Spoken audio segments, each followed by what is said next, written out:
بسم اللہ کفا والصلاة والسلام علی من لا نبی بعد اما بعد قال اللہ تبارک و تعالی فی القرآن المجید اعوذ باللہ من الشیطان الرجیم وَلْتَكُمْ مِنْكُمْ أُمَّةٌ يَدْعُونَ إِلَى الْخَيْرِ وَيَأْمُرُونَ بِالْمَعْرُوفِ وَيَنْهَوْنَ عَنِ الْمُنْكَرِ رب اشرح لي صدري ويسر لي امري واحلل عقدة من لساني يفقهوا قولي رب زدني علما.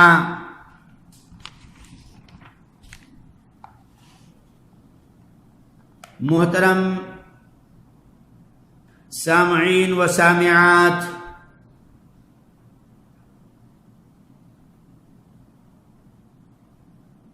قسط نمبر 1 میں اہل بدعت کی صحبت اختیار کرنے کی ممانعت سے متعلق چند باتوں کو آپ حضرات کی خدمت میں پیش کیا تھا. مزید باتیں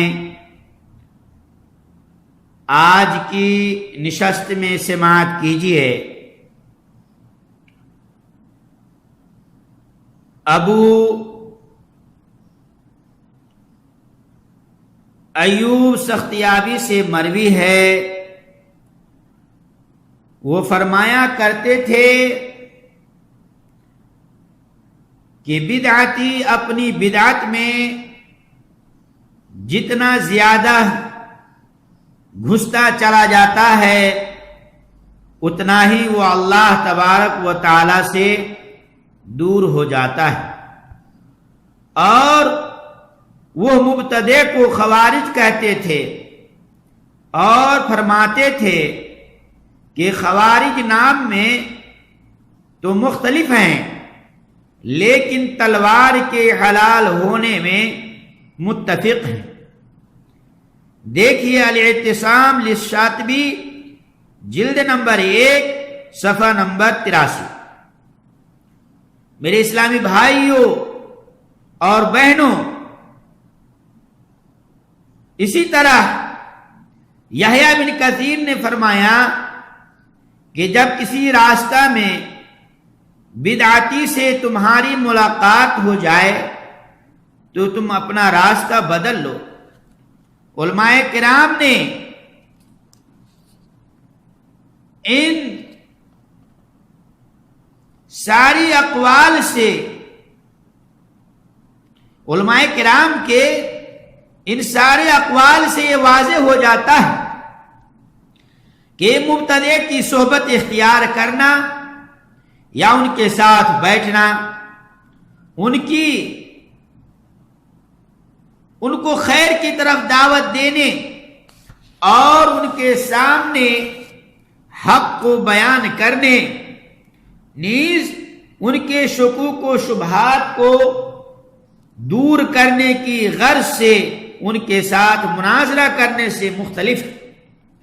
اس لیے کہ یہ امر بالمعروف اور نہی عن المنکر کے قبیل سے ہے، اور وہ دعوت اللہ کے اصولوں میں سے ایک اصول ہے جس کا اللہ نے اپنی کتاب میں حکم دیا.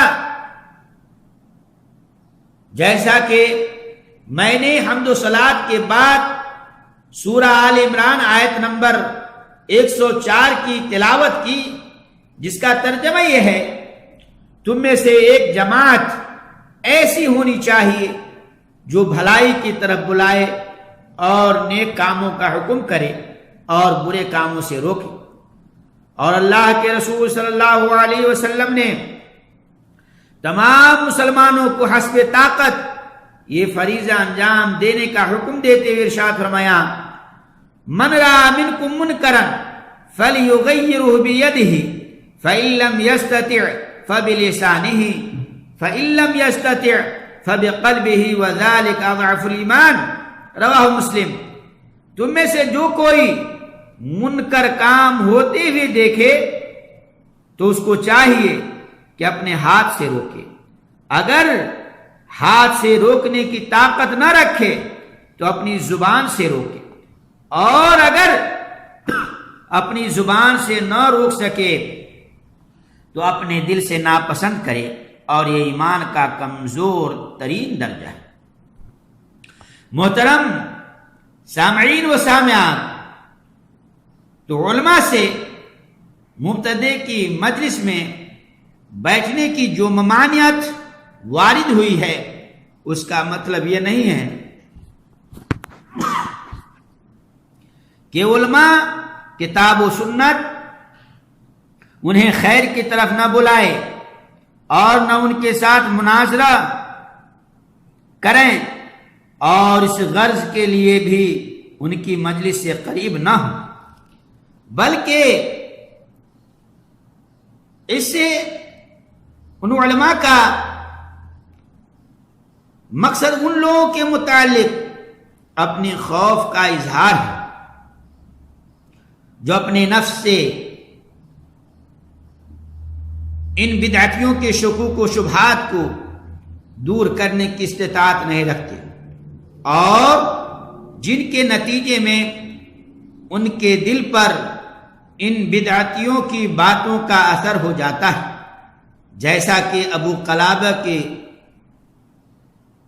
قول میں نے قسط نمبر 1 میں بیان کیا تھا۔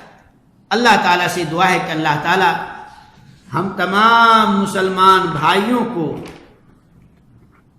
اہل بدعت کی صحبت اختیار کرنے سے بچائے رکھے، آمین۔ وصلی اللہ علی نبینا محمد، والسلام علیکم ورحمۃ اللہ وبرکاتہ۔